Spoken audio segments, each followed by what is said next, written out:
Good morning students.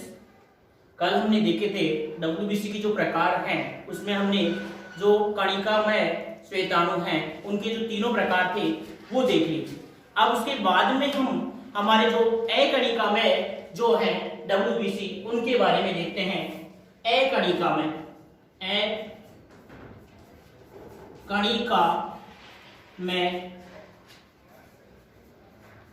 श्वेताणु, अकणिकामय श्वेताणु या इसका दूसरा नाम जो हम लेते हैं वो क्या है? एग्रेनुलोसाइट। एग्रेनुलोसाइट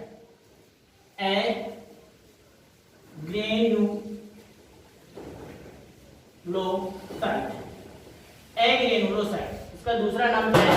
एग्रेनुलोसाइट है। इसके बारे में हम देखते हैं।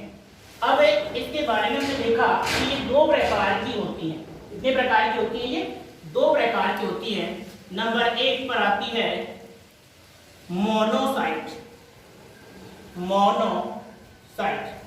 नंबर 1 पर क्या आता है? मोनोसाइट। मोनोसाइट या इसको बोलते हैं एक केंद्रकाणु, या इसको क्या दूसरा नाम है इसका? एक केंद्रकाणु।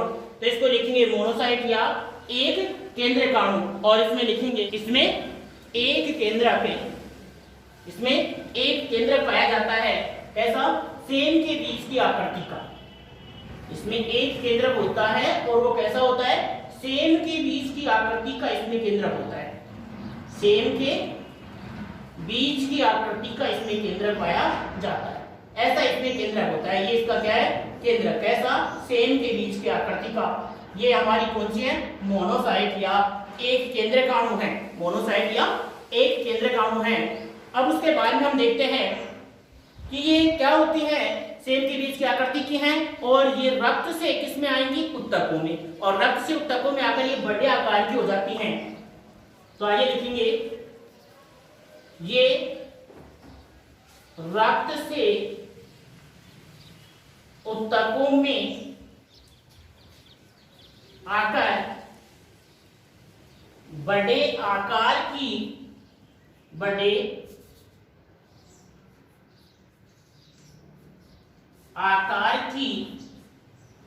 हो जाती हैं। बड़े आकार की हो जाती हैं, इसलिए इन्हें वृहद बक्षकाणु भी कहते हैं। इसलिए इन्हें वृहद बक्षकाणु भी कहते हैं। इसलिए इन्हें वृहद भक्षकाणु भी कहते हैं। इसलिए इन्हें वृहद भक्षकाणु भी कहते हैं। उसके बाद में हम देखते हैं कि ये क्या कार्य करती हैं? शरीर में एंटीबॉडी का निर्माण करती हैं। एंटीबॉडी मतलब हमारे शरीर का प्रतिरक्षा तंत्र है उसका निर्माण करने का कार्य करती हैं। तो अगली लाइन में लिखेंगे, ये शरीर में एंटीबॉडी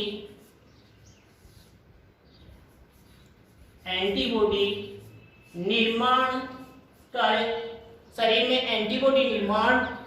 प्रतिरक्षा तंत्र का विकास करती हैं। एंटीबॉडी निर्माण कर प्रतिरक्षा तंत्र का विकास करती हैं।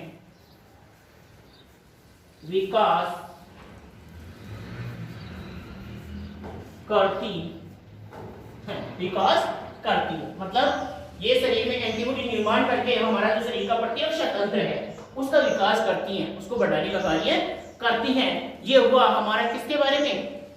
इसके बारे में मोनोसाइट या एक केंद्रकाणु के बारे में। और फिर लिखेंगे नीचे, ये कुल डब्ल्यूबीसी का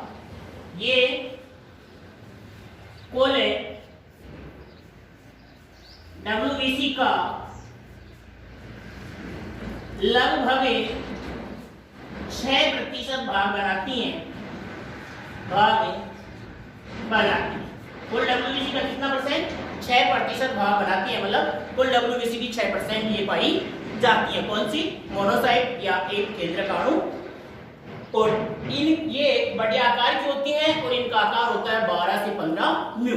ये भी लिख लेंगे, ये बड़े आकार की होती हैं, ये बड़े आकार की होती हैं, ये बड़े आकार की होती हैं एवं इनका आकार 12 से 15 म्यू होता है। क्या लिख रहा हूं? इनका आकार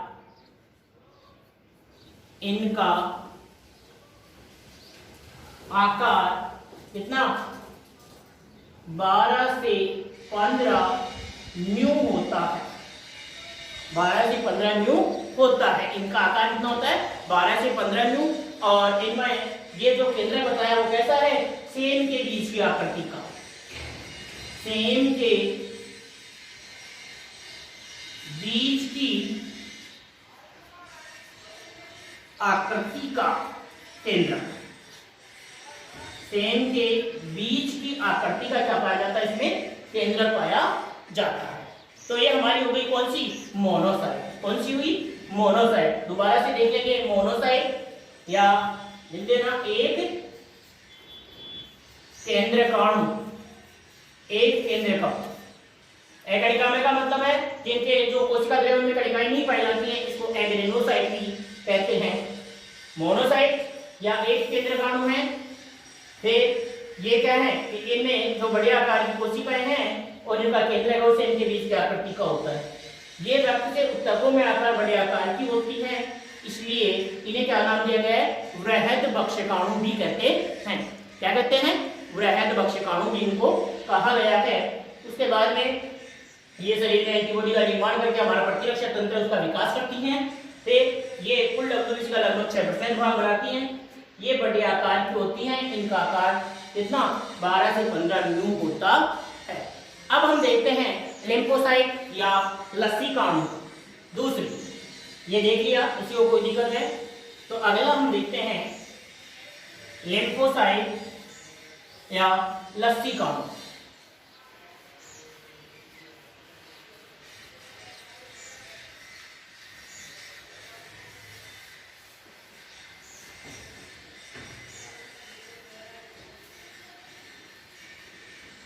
दूसरी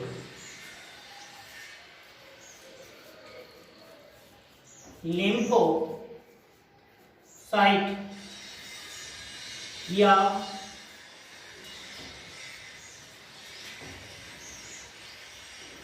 लसीकाणु। लिम्फोसाइट या लसीकाणु। लिम्फोसाइट या लसीकाणु, ये हमारा दूसरा पॉइंट है, डालेंगे लिम्फोसाइट या लसीकाणु दूसरा। अब इनमें क्या बताया गया है कि पहले इसकी संरचना बना ले। ये कोशिका होती है बड़े आकार की और इसमें बड़े आकार का केंद्रक होता है, मतलब इनका केंद्रक बड़ा और गोल होता है। इसमें तो केंद्रक शेल के बीच की आकृति का था और इसका केंद्रक होता है वो बड़ा और गोल, बड़ा और गोल केंद्रक होता है। इनमें जो ये केंद्रक है वो कैसा होता है? बड़ा और गोल। तो ये इनका क्या है? केंद्रक। केंद्र कैसा है?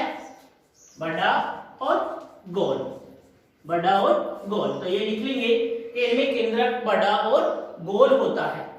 फिर अगर हम देखें आगे तो इनका जीवन काल होता है वो 2 से लेकर 100 दिनों तक होता है। आगे लिखेंगे इनका जीवन काल 2 से 100 दिन या 100 दिनों का होता है। 2 से 100 दिनों का होता है इनका जीवन काल। इसका जो हमारी लिम्फोसाइट से डब्ल्यूबीसी हैं उनका जीवन काल बताया गया है कितना? 2 से लेकर 100 दिनों तक इनका जीवन काल होता है। फिर ये क्या करती हैं? कहाँ पाई जाती हैं? रुधिर में पाई जाती हैं, लसिका में पाई जाती हैं और इसके अलावा ये उत्तकों में भी पाई जाती हैं। तो ये आगे लिखेंगे, ये रुधिर लसिका के अलावा उत्तकों में भी पाई जाती है।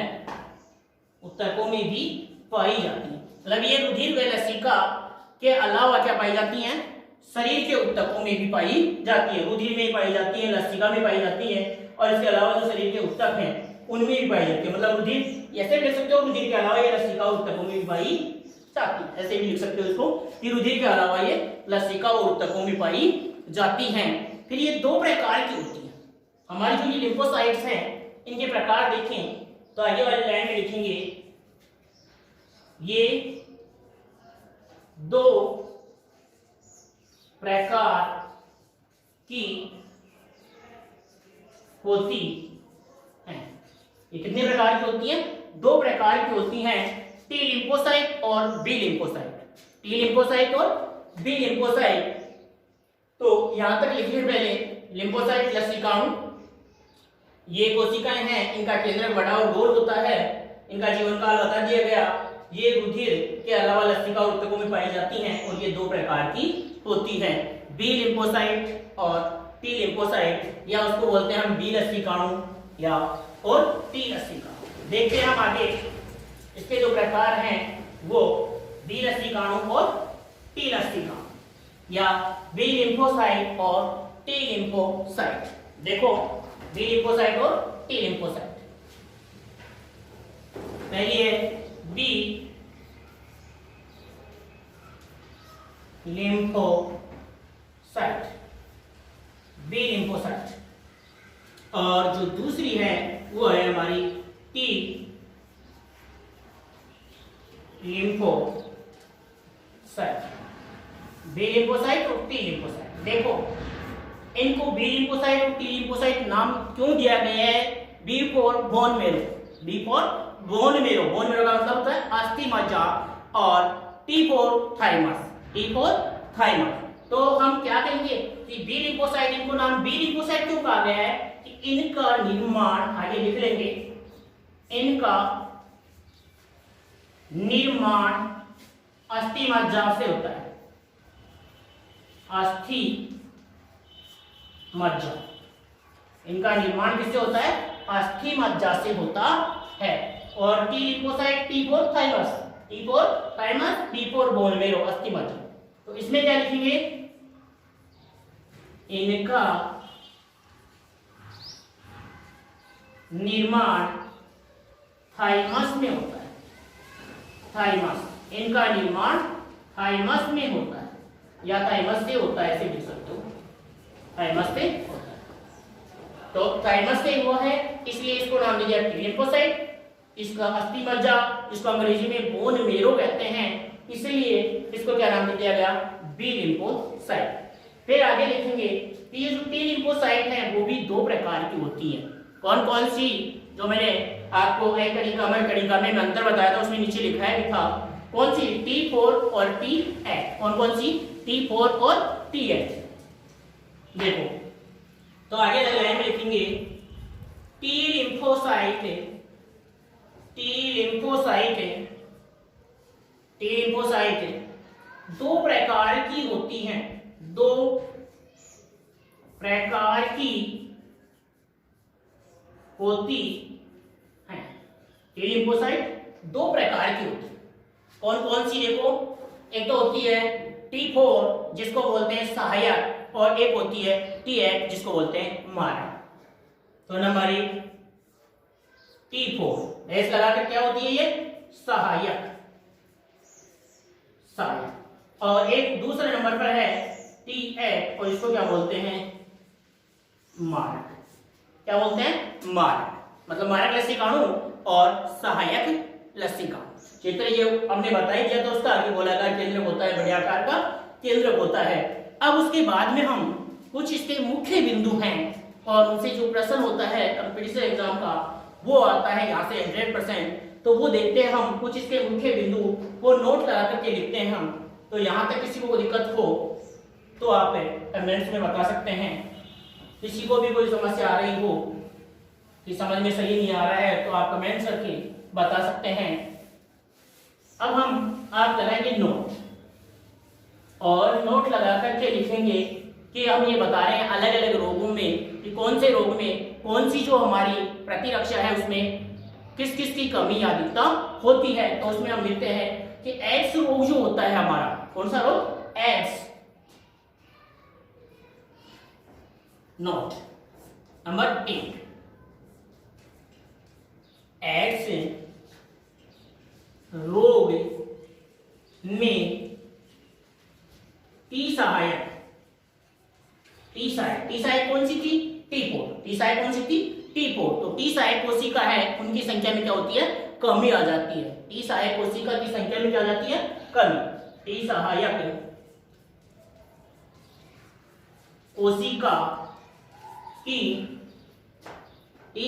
कोशिका की संख्या में कमी आ जाती है। टी सहायक कोशिकाओं की संख्या में कमी आ जाती है। कौन से रोग में, एड्स रोग में। कौन से रोग में, एड्स रोग में। थोड़ी सी मैं बता देता हूं आपको, यहाँ पर वैसे हम रोग पढ़ेंगे उनमें देखेंगे, लेकिन मैं यहाँ पर थोड़ी सी जानकारी दे देता हूँ। एड्स होता क्या है, एड्स एक विषाणु जनित रोग है।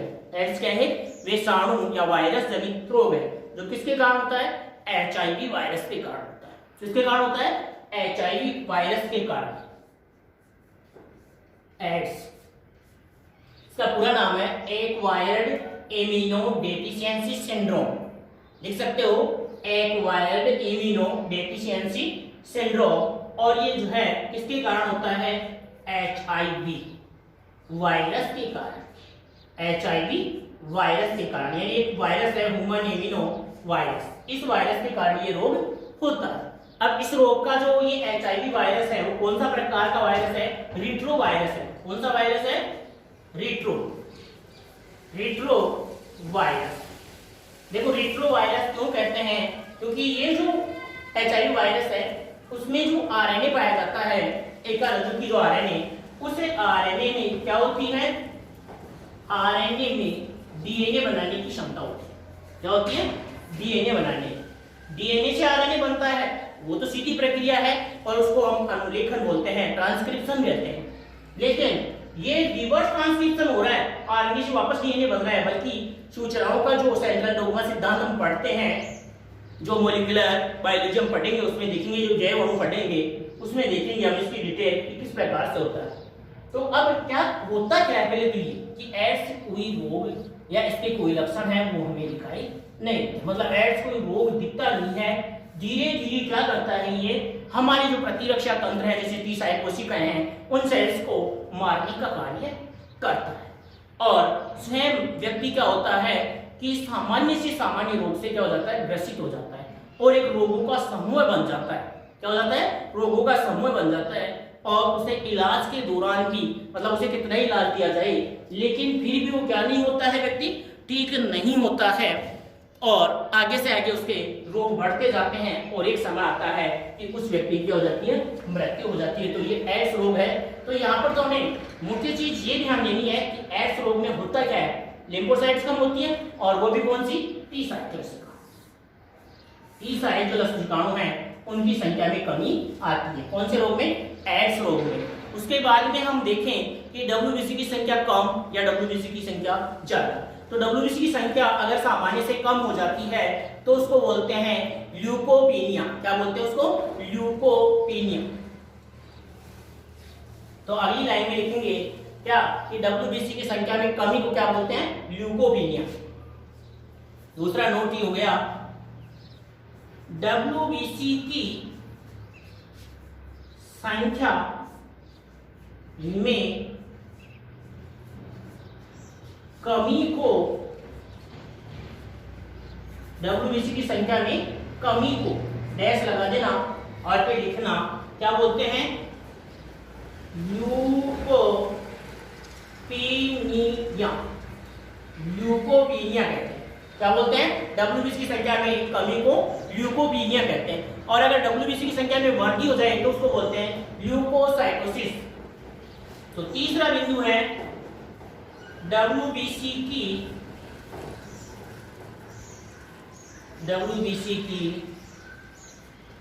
संख्या में वृद्धि को डैश लगा करके लिखेंगे ल्यूकोसाइटोसिस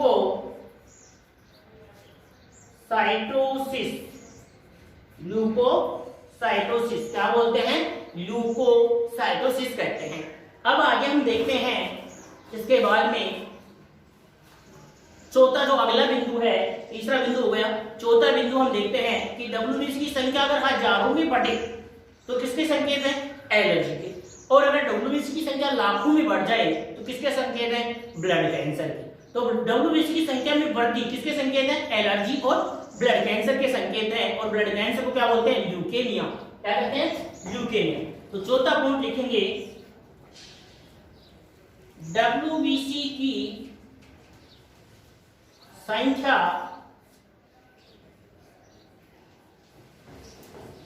हजारों में बढ़ने पर डैश लगा के लिखेंगे एलर्जी के संकेत। WBC की संख्या हजारों में बढ़ने पर किसके संकेत होंगे? एलर्जी के संकेत। एलर्जी के समय में WBC बढ़ जाती है लेकिन हजारों में ही बढ़ेगी। अगला लिखेंगे कि WBC की संख्या लाखों में बढ़ने पर WBC की संख्या लाखों में बढ़ने पर किसके संकेत होंगे? ब्लड कैंसर के। किसके संकेत होंगे? ब्लड कैंसर के। और उसको बोलते हैं क्या? ल्यूकेमिया। क्या बोलते हैं उसको? ल्यूकेमिया। ल्यूकेमिया और कोष्टक में लिख लेंगे क्या? Blood cancer. क्या कहते हैं उसको? ब्लड कैंसर के संकेत। तो ये हो गई हमारी WBC पूरी। क्या हो गई? WBC पूरी। तो हमने WBC के बारे में देख लिया। अब इसके बाद में हमारी जो तीसरी प्रकार की जो कणिकाएं हैं, तीसरे प्रकार की जो कणिकाएं हैं वो कणिकाएं आती हैं कौन सी? प्लेटलेट्स। कौन सी आती है? प्लेटलेट्स। देखो प्लेटलेट्स तीसरे प्रकार की कणिकाएं हैं प्लेटलेट्स।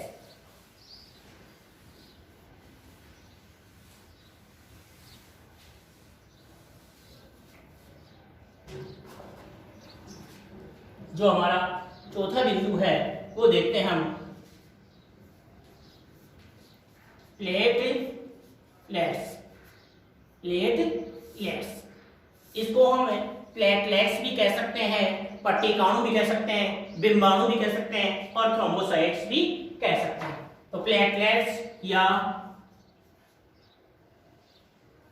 पट्टिकाणु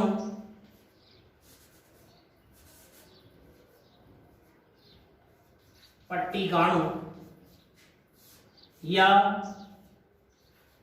बिंबाणु या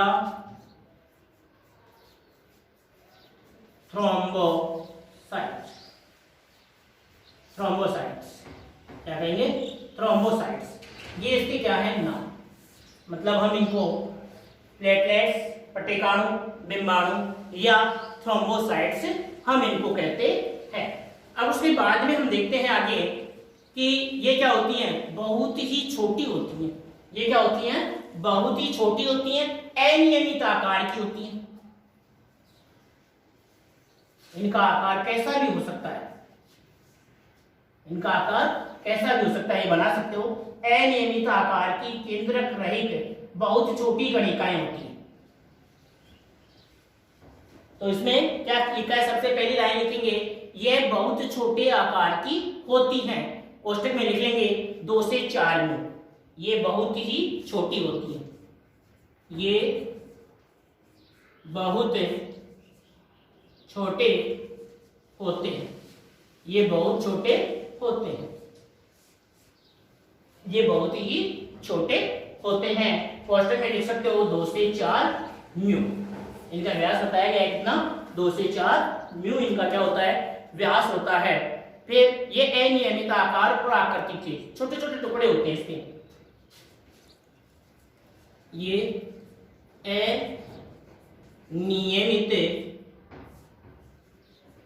अनियमित आकार व आकृति की होती है। ये अनियमित आकार व आकृति की होती है, मतलब इनका अनियमित आकार और क्या होता है, आकृति होती है।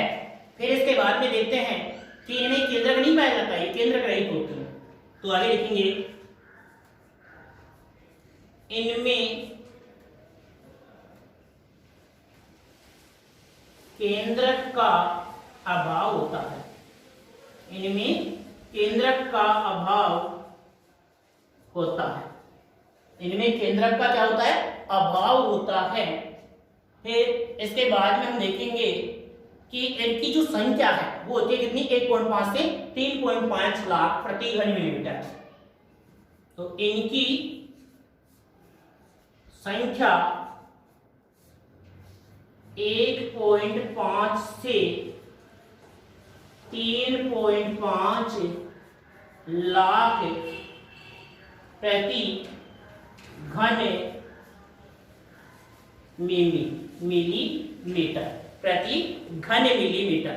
फिर आगे हम देखें कि इनका निर्माण कहाँ होता है, तो इनका निर्माण होता है अस्थि मज्जा में। इनका निर्माण अस्थि मज्जा से होता है, इनका निर्माण अस्थि मज्जा से होता है, इनका निर्माण अस्थि मज्जा से होता है। फिर हम देखें कि इनका जीवन काल कितना होता है, तो इनका जीवन काल होता है 5 से 7 दिन का। इनका जीवन काल 5 से 7 दिन का होता है, दिन का होता है, इनका जीवन काल 5 से 7 दिन का होता है। फिर इनका कार्य क्या है, ये रक्त स्पंदन में सहायक होती हैं, ये रक्त स्पंदन में सहायक होती हैं, ये रक्त स्पंदन में सहायक होती है, इसमें सहायक है, ये रक्त स्पंदन में सहायक होती हैं। फिर एक इसके संबंधित रोग है जो आपने सुना होगा, डेंगू। कौन सा, डेंगू ज्वर। इस डेंगू ज्वर में क्या होती है, प्लेटलेट्स की संख्या क्या हो जाती है, कम हो जाती है। तो इसके उपचार के लिए सामान्य हम देखते हैं जैसे बकरी का दूध, ऊँटनी का दूध, पपीते के जो छिलके हैं उनका जूस, नारियल पानी, ये जो चीजें हैं वो हम उपयोग में करते हैं प्राथमिक उपचार के रूप में। किस रोग में, डेंगू रोग में। तो आगे हम लिख लेंगे, इसमें नीचे अलग लाइन में नोट लगाकर लिख सकते हो, नोट, डेंगू रोग में प्लेटलेट्स की संख्या कम हो जाती है। नोट लगा करके लिख सकते हो आप, नोट, डेंगू रोग में प्लेटलेट्स की संख्या कम हो जाती है। डेंगू रोग में प्लेटलेट्स जो हैं इनकी संख्या क्या हो जाती है, कम हो जाती है। तो आप सभी इसको जो लिखा है उसको उतारे एक बार, उसके बाद में हम आगे देखते हैं कि ये किस प्रकार से और कैसे कार्य करती हैं। और इसके आगे जो हमारा पॉइंट है, वो जो पॉइंट हम आगे देखते हैं उससे पहले ये उतार ले एक बार आप।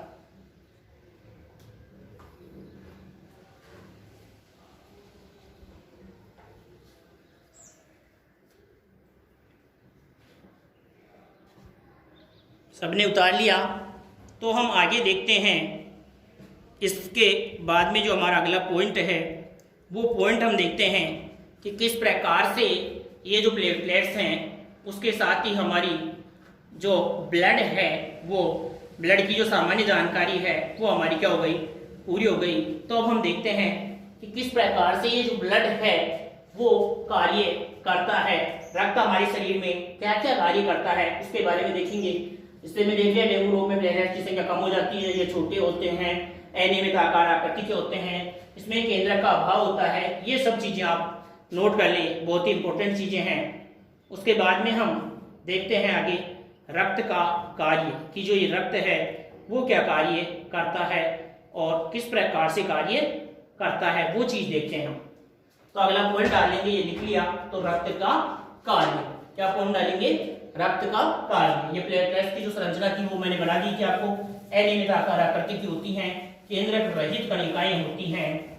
तो उसके बाद में हम देखते हैं ब्लड के कार्य। जो ब्लड है, रक्त है, वो हमारे शरीर में क्या क्या कार्य करता है वो देखिए। तो रक्त के कार्य में देखो, सबसे पहले रक्त का कार्य क्या होता है, ऑक्सीजन का परिवहन। तो पॉइंट तो हमारा है क्या, रक्त के कार्य, रक्त के कार्य। उसमें पहला लिखेंगे O2 का परिवहन, O2 का परिवहन। इसमें लिख लेंगे कि रक्त ऑक्सी हीमोग्लोबिन के रूप में ऑक्सीजन का परिवहन करता है। यानी क्या होता है, O2 जुड़ती है किससे, हीमोग्लोबिन से, तो Hb प्लस और O2, चार O2 क्या जुड़ते हैं ये हमने देख लिया था, और हमारे पास बन जाता है क्या, Hb और O2, क्या बन गया, Hb और O2, जिसको हम बोलते हैं क्या, ऑक्सी हीमोग्लोबिन। क्या बोलते हैं, HbO2 का होल और इसको कोष्टक में लिख लेंगे, क्या कहते हैं इसको, ऑक्सी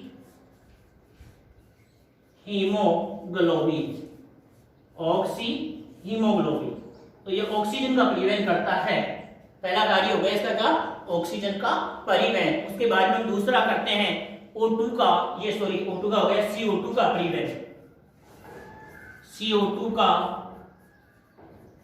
परिवहन। तो ये भी लिख देंगे आप क्या, कि रक्त ऊतक या कोशिकाओं से CO2 को फेफड़ों तक परिवहन करता है या पहुंचाने का कार्य भी करता है। उसके बाद में हम इसका जो तीसरा कार्य देखते हैं, वो तीसरा कार्य क्या है, हार्मोनों का सेवन। क्या है, तीसरा कार्य लिखेंगे हार्मोनों का सेवन। क्या लिखेंगे, हार्मोनों का सेवन।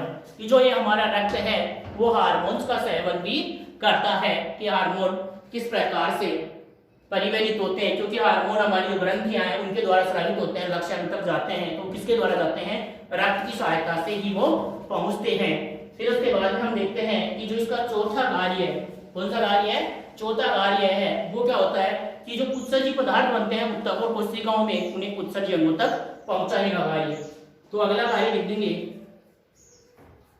उत्सर्जी पदार्थों का सेवन। और इसमें लिखेंगे तो क्या लिख लेंगे, कि रक्त के द्वारा ही ऊतक एवं कोशिकाओं में बने हुए उत्सर्जी उत्सर्जी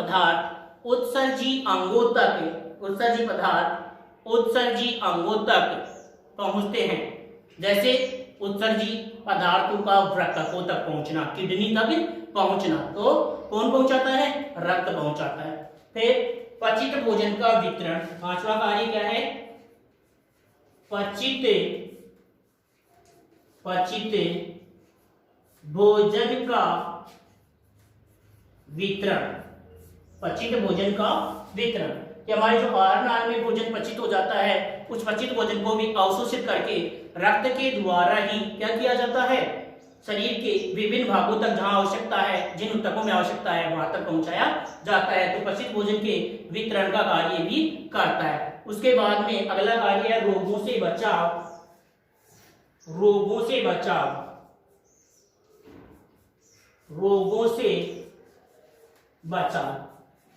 बचाव भी जो है हमारे रक्त के द्वारा ही होता है। क्यों, क्योंकि हमारे रक्त में क्या है, विभिन्न प्रकार की WBC हैं जो भी हमने पढ़ी हैं, वो WBC हमें रोगों से क्या देती हैं, सुरक्षा प्रदान करती हैं। तो रक्त में रोग प्रतिरोधक क्षमता, रक्त में रोग प्रतिरोधक क्षमता बनाना, एंटीबॉडी का निर्माण करना, ये सब भी किसका कार्य है, रक्त का कार्य ही होता है। इसके बाद में है शरीर में चोटों की मरम्मत करना। अगला कार्य है चोटों की मरम्मत करना, कि हमारे शरीर में कोई भी चोट लग जाए तो उस चोट की जो मरम्मत है वो भी किसके द्वारा होती है, रक्त के द्वारा ही होती है। इस शरीर में कोई भी चोट हो तो उस चोट की जो मरम्मत करते हैं वो भी किसके द्वारा होती है, रक्त के द्वारा ही होती है। और इसमें विशेष भूमिका किसकी होती है, चोटों की मरम्मत में WBC की विशेष भूमिका होती है। लिख सकते हो WBC की विशेष भूमिका होती है, WBC की विशेष भूमिका होती है। फिर हम इसके बाद में आगे देखते हैं रक्त का थक्का बनना।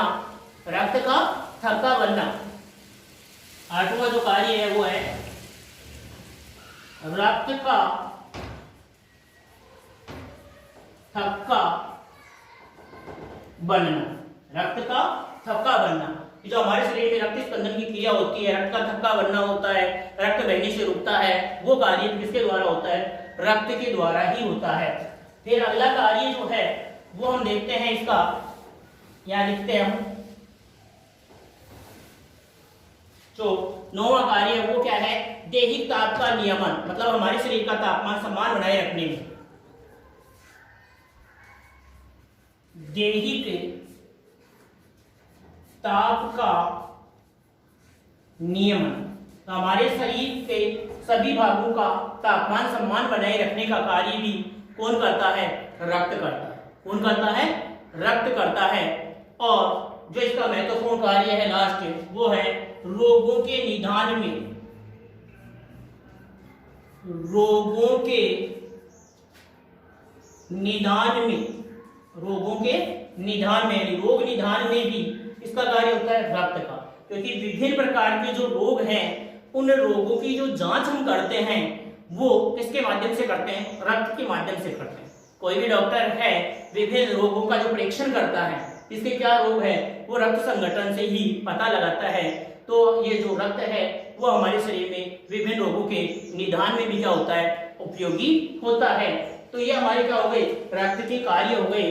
कितने कार्य हुए, 10। सबसे पहला कार्य था O2 का परिवहन, दूसरा कार्य है CO2 का परिवहन, तीसरा कार्य है हार्मोनों का सेवन, चौथा कार्य है उत्सर्जी पदार्थों का सेवन, पांचवा कार्य पचित भोजन का वितरण, छठवां कार्य रोगों से बचाव, सातवां कार्य चोटों की मरम्मत, और आठवां कार्य है रक्त का थक्का बनाने में, और 9वां कार्य है दैहिक ताप का नियमन करने में, और 10वां कार्य है रोगों के निदान में। तो ये जो हमारा रक्त का संगठन और रक्त के कार्य जो था वो टॉपिक आज क्या हो जाता है पूरा। अब उसके बाद में हम देखते हैं रक्त समूह, ब्लड ग्रुप, रक्त समूह, ब्लड ग्रुप, रक्त समूह के बारे में पढ़ेंगे हम आगे। ब्लड ग्रुप, रक्त समूह, रक्त समूह। अगला जो हमारा टॉपिक है वो है रक्त समूह, ब्लड ग्रुप, रक्त समूह या ब्लड ग्रुप। रक्त समूह, और ये जो रक्त समूह उसकी खोज की थी लैंडस्टीनर ने, इसकी खोज की थी लैंडस्टीनर ने सन 1900। तो हम अगला टॉपिक पढ़ेंगे हमारा रक्त समूह है, तो हेडिंग डालेंगे रक्त समूह है और उसमें एक लाइन लिख लेंगे क्या, रक्त समूह की खोज लैंडस्टीनर ने, लैंडस्टीनर ने कोष्टक में लिखा 1940, लैंडस्टीनर ने कोष्टक में लिखोगे 1940, लैंडस्टीनर ने की थी, लैंडस्टीनर ने की थी। तो आज से इतना ही। कल हम हमारा जो ब्लड ग्रुप है इसमें जो 4 ब्लड ग्रुप हैं वो देखेंगे, RH कारक देखेंगे, इनके कारण असामान्यताएं देखेंगे, कौन व्यक्ति किसको रक्त दे सकता है, कौन सा ब्लड ग्रुप सर्वदाता है, कौन सा सर्वग्राही है। यहाँ से भी इंपॉर्टेंट प्रश्न बनते हैं आपके। तो ये जो ब्लड ग्रुप है वो हम देखेंगे। अगला जो हमारा पार्ट है उसमें अंत में मैं आपको यही संदेश देना चाहूंगा कि आप जो भी विद्यार्थी देख रहे हैं वो इन्हें शुरू से अंत तक हमारा जो वीडियो है वो देखें और नोट्स बनाएं। आपको अच्छी तरह से वीडियो दिए जाएंगे, अच्छी तरह से समझाए जाएंगे, लेकिन आप हमारा जो चैनल है उसको सब्सक्राइब करें ताकि आपको लाइव क्लासें और लंबी क्लासें दी जा सकें। ये इतनी छोटी क्लासें नहीं देकर हम आपको लंबी 1 घंटे या इससे भी ज़्यादा की क्लासें उपलब्ध करा सकेंगे। वो कब, जब आप हमारी लाइव क्लासें चलेंगी वो, और उसके साथ ही ज़्यादा क्लासें भी दी जा सकें। जैसे 12वीं एग्रीकल्चर से संबंधित, जेड से संबंधित क्लासें जो हैं वो भी हम 1 तारीख से लगभग बनाने वाले हैं, जिसमें जेड से संबंधित आपको पढ़ाया जाएगा। एजी बायो, एजी केमिस्ट्री और एग्रीकल्चर, ये भी आपको पढ़ाए जाएंगे और इसमें महत्वपूर्ण प्रश्न भी लिखवाए जाएंगे। लेकिन इसमें आपका सहयोग हमारे लिए जरूरी है, तो आप इसमें ज़्यादा से ज़्यादा स्टूडेंट्स को जोड़ें और ज़्यादा से ज़्यादा बच्चों तक इसको शेयर करें और सब्सक्राइब और लाइक जरूर करें। जय हिंद, जय भारत।